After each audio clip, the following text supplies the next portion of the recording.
ما آمدیم که چادری بخرم. البته ما در حکومت قبلی شخصا من خودم حجاب میکردم یا مثلا چیزای مناسبی که برای پوشیدن بود میپوشیدم، اما فعلا آمدم به خاطر که امارات اسلامی زمانی که تشکیل شد اینا گفتن که باید حجاب ما در نظر بگیریم، بنابراین ما آمدیم که چادری بخرم و بعد ای چادری بکنم.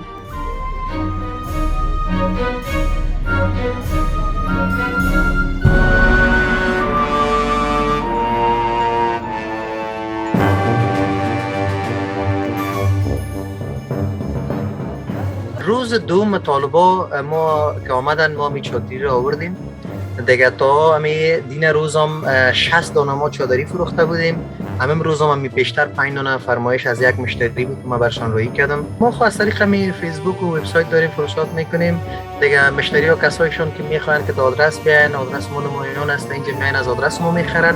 زیادتر مشتری ها خو خانم از خانم دیگه اختیاری خودشان نمیخوان قضیات برن، تمامش فرمایش ما برشان آنلاین برشان آدرس خدا میتن. باز نفر داریم سر مترسکل برشان سفارشاتشون نمیرسن به آدرسشون.